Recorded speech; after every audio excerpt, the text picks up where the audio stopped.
What's the meaning of cahoots?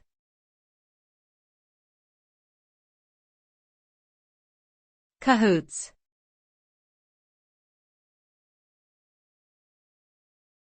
Cahoots.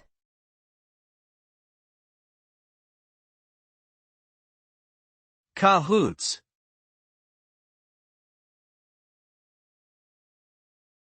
Cahoots.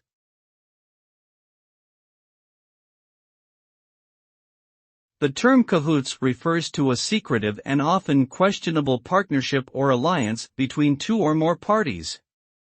These parties are typically working together to achieve some sort of goal or objective, but may be doing so in a way that is deceitful or unethical.